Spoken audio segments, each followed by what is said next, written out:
Salah satu statement yang membuat masyarakat netizen semakin curiga dengan Tamara adalah pada saat dia mengatakan, saya itu pada saat sampai di lokasi rumah sakit, melihat Dante tidak berdaya lagi, saya refleks berusaha membangunkan dengan cara menggigit dan juga mencubit-cubit Dante. Nah, inilah dugaan yang sangat kuat bahwa ada kejanggalan bahwa dugaannya Tamara ini hanyalah melindungi kekasihnya yang sekarang sudah menjadi tersangka, Yuda Arfandi. Apakah mengarah ke sana? Apalagi juga seperti kalian tahu, Dr. Farah yang merupakan bagian dari tim otopsi yang dilakukan setelah 10 hari meninggalnya Dante sudah dimakamkan, mengatakan bahwa kalau orang ya ada luka-luka lebam itu biasanya terjadi atau biru-biru itu sebelum orang tersebut meninggal dunia. Tetapi kalau orang tersebut ada biru-biru setelah meninggal dunia, itu namanya adalah lebam mayat. Nah, lebam mayat ini menurut Dr. Farah adalah karena terjadinya proses pembusukan biasanya terjadi setelah 20-30 jam. Itu baru muncul adalah lebam mayat. Ini menurut aku yang juga sangat janggal, karena apakah jangan-jangan ini salah satu strateginya Tamara untuk melindungi sang kekasihnya begitu. Oke, kita bahas satu persatu. Nah, pemeriksaan dalam otopsi ini memang tidak bisa maksimal. Karena apa? Pertama, ini sudah 10 hari setelah meninggalnya Dante, dan di sini dikatakan bahwa memar tidak kami temukan karena sebagian kulit dari korban itu sudah menghilang karena proses pembusukan. Tetapi hal ini bisa kita lakukan, bisa mengecek adalah dengan dokter yang pertama kali melakukan pemeriksaan.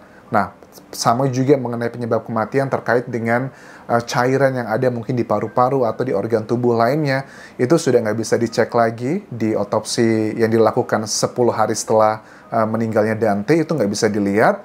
Jadi bisa dirilai adalah pada keterangan dokter yang pertama. Tetapi kalau untuk penyebab kematiannya bisa ada pengecekan menggunakan pemeriksaan, istilahnya adalah detruksi asam. Karena di situ setelah dicek ditemukan ada tumbuhan air di tulang sumsum dan juga organ hatinya. Jadi ini confirm bahwa memang penyebab kematiannya adalah karena tenggelam tersebut. Kalau cari air di dalam tubuh sudah susah, kemudian dokter dari rumah sakit awal juga mengatakan indikasinya adalah khas pada saat seseorang itu meninggal dunia. Salah satunya adalah kuku-kuku dari korban itu ungu karena kekurangan oksigen. Ini adalah tipikal khas pada saat orang tenggelam di air, teman-teman. Nah, dapat dipastikan ini adalah meninggalnya karena tenggelam. Tetapi kalau sudah jelas meninggalnya karena tenggelam di air, apakah ini akan meringankan tersangka atau memberatkan tersangka?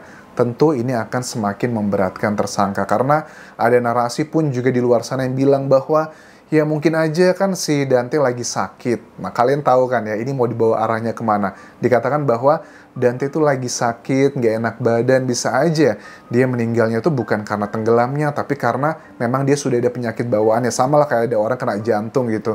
Mungkin dia lagi lari, tapi jantungnya itu lagi nggak sehat, kemudian ada serangan jantung, yang di orang-orang menyalahkan adalah karena larinya, padahal dia punya penyakit jantung. Nah, ada sebagian orang tuh berusaha menggiring dengan mengatakan bahwa Dante sedang gak enak badan, Dante sedang sakit, dikesankan bahwa akan dibawa ke sana. Tapi ini sudah clear, walaupun sudah terlambat otopsinya, tetapi dengan hasil pembedahan dalam, memang ini adalah penyebab meninggalnya Dante karena tenggelam tersebut.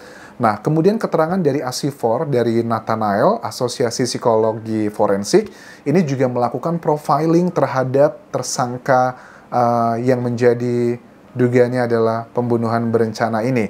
Profilingnya itu nggak gampang kalau untuk psikolog forensik ya. Kalau psikologi umum, itu kan kita menganalisis adalah bagaimana perilaku seseorang pada umumnya. Tapi kalau psikolog forensik itu menganalisisnya adalah untuk unsur-unsur yang pidana. Jadi kita lebih banyak kecurigaannya, berbeda ya. Nah, di sini juga ada beberapa data yang bisa disampaikan sementara karena sedang dilakukan pendalaman lebih lanjut. Karena untuk data-data yang dilakukan untuk tim forensik ini ada dua sebenarnya, data kualitatif dan juga kuantitatif, yang ini membutuhkan sumbernya cukup banyak dan juga harus representatif dan juga butuh waktu. Ada wawancara, ada mungkin juga kuesioner dan sebagainya, penggalian lebih dalam, itu lebih ke kualitatif, itu yang akan dilakukan.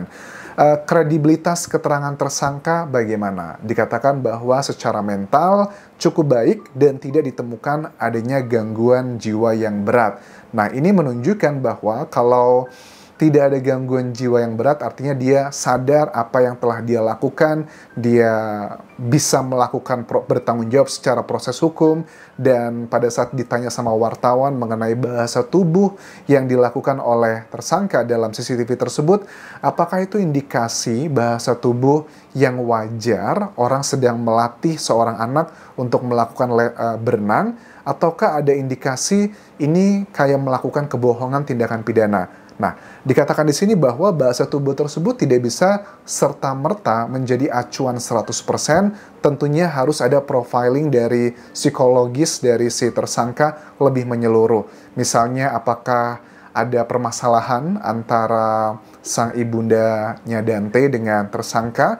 Mungkin saja ini menjadi salah satu motif karena banyak masyarakat juga yang secara logis mengatakan bahwa apa jangan-jangan karena si tersangka ini lagi ribut mungkin sama emaknya Dante, makanya anaknya dijadikan bahan pelampiasan. Atau jangan-jangan dengan temuan terbaru menurut Kombes Pol Wira Satya bahwa seminggu sebelum kejadian, ibu korban dan tersangka itu mengecek fasilitas lokasi di TKP, apakah itu adalah bagian perencanaan ataukah adalah hal yang wajar aja. Kalian tonton di video sebelumnya mengenai pembahasan ini. Oke, kemudian juga mengenai celingak-celinguk. Celingak-celinguk itu bahasa Indonesia apa sih? Noleh ya, kanan kiri. Ini kan kalau kita lihat dari CCTV yang kalian sudah lihat, bisa cek di Instagramku Anjasa Sumara, itu belum aku hapus. Kalian bisa cek di sana dan juga di follow biar kalian tidak ketinggalan update-nya. Aku sudah bahas analisis detail di sana. Celingak-celinguknya tersangka ini kan adalah pada saat bagian dia itu dua kali sih. Pertama itu pada saat si Dante sudah diangkat ke atas, dia celingak-celinguk. Aneh gak sih? Biasanya kan pada saat Dante diangkat ke atas itu kan dia sudah batuk-batuk. Batuk-batuk, kemudian dia lemas dan tidak berdaya lagi. Biasanya kalau orang lagi batuk-batuk, lagi panik, kita mau nolong, kayaknya kita nggak celingak-celinguk deh. Langsung bangun, fokus, ngebantuin dan sebagainya. Atau mungkin teriak-teriak, tolong, tolong. Itu kan tidak ada. Dari video yang sudah aku tampilkan di CCTV, yang diupload oleh, aku yakin dari penyidik juga ini, disebarkan ke media massa, itu tidak ada tuh khas orang yang kayak panik gitu. Ya, bisa bayangkan, aku aja kalau pernah ngebawa adekku jatuh, atau tetanggaku, atau saudaraku jatuh, hilang aja paniknya luar biasa loh. Ini kok tenang sekali ya, aneh sih menurut aku. Terus juga mengenai keterangan dari Anggir Dimas, bapaknya dari Dante. Kayaknya bapaknya dari Dante ini tahu banget siapa yang dihadapi, makanya dia tidak mau terbawa emosi pada saat ada di layar kaca.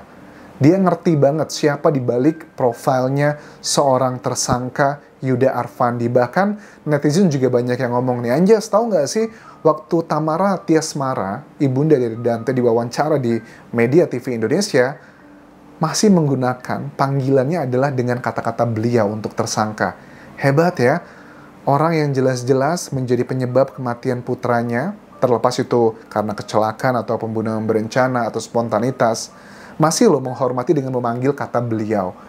Biasanya teman-teman, orang pada saat marah gitu ya, proses healing seseorang itu biasanya kan kalau, ya kita kan dalam psikologi ya, pada saat kita itu pengen proses healing atau menyembuhkan kemarahan, memaafkan orang lain, itu biasanya adalah proses kemarahan terlebih dulu. Kita tuh marah, nggak terima dengan apa yang dilakukan orang tersebut ke orang yang kita sayang. Setelah marah-marah, kita pengen balas dendam biasanya. Yang ketiga, baru mulai berdamai dengan sendiri, kemudian prosesnya memaafkan, ikhlas. Tapi kan berbeda dengan Tamara di statementnya di sejumlah media massa. Netizen bilang bahwa baru juga beberapa hari putranya meninggal, tapi sudah ada kata-kata ikhlas. Nah, ada juga yang pro sama Tamara mengatakan bahwa, Anjas, kamu jangan terlalu kritis sama Tamara, bagaimanapun juga, dia adalah seorang ibu, dia lagi sedih kehilangan putranya. Betul, aku yakin dia sedih gitu kan ya. Dan gak yakin juga bahwa Tamara itu akan menjadi dalang, aku juga gak yakin sama sekali.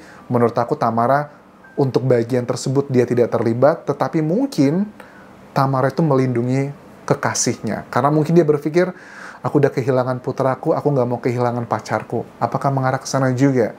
Aku yakin Tamara tidak mungkin tega melakukan hal seperti itu. Aku lihat dari profilnya dia di media sih ya, itu kan begitu sangat harmonis dengan Dante, kayaknya agak kecil kemungkinan ke arah sana.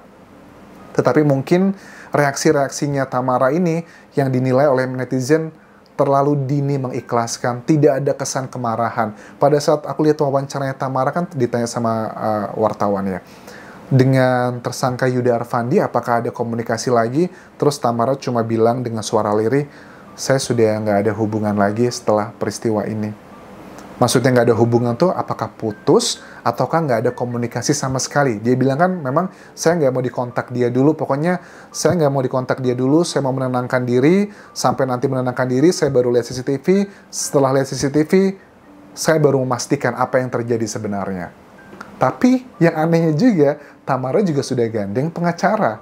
Kan dia nggak ada indikasi dia akan terlibat di sini. Toh juga dia nggak ada dalam peristiwa ini. Kenapa dia gandeng pengacara? Buang-buang duit nggak sih?